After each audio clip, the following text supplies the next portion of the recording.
আমি প্রপোজ করেছিলাম, অভয়ার বাবা মা এটাকে ডিক্লেয়ার করেছে, আমরা পার্টিসিপেট করব।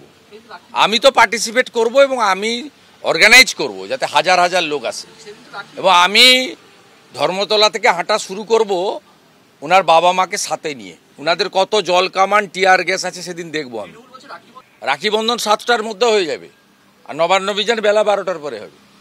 হাতে বোনের কাছ থেকে, দিদির কাছ থেকে রাখি নিয়ে আরেকটা বোনের বিচার চাইতে, মমতার পদত্যাগ চাইতে, ওর বাবা মাকে সাথে নিয়ে আমি আগাবো।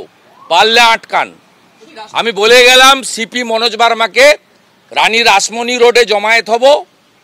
উনার পিতৃদেব মাতৃদেব কালকে বলেছেন আমরা থাকবো, আমি সঙ্গে থাকবো। এইখান থেকে বড় মিছিল যাবে, সাঁতরাগাছি থেকে আরও একটা বড় মিছিল আসবে। দুটো আপাতত ঠিক করা আছে, আরেকটা চেষ্টা করছি হাওড়া স্টেশন থেকে। এর আগের দিন আপনি মমতা ব্যানার্জি সকাল 8টায় ঢুকেছিলেন নবান্নতে, 27 আগস্ট।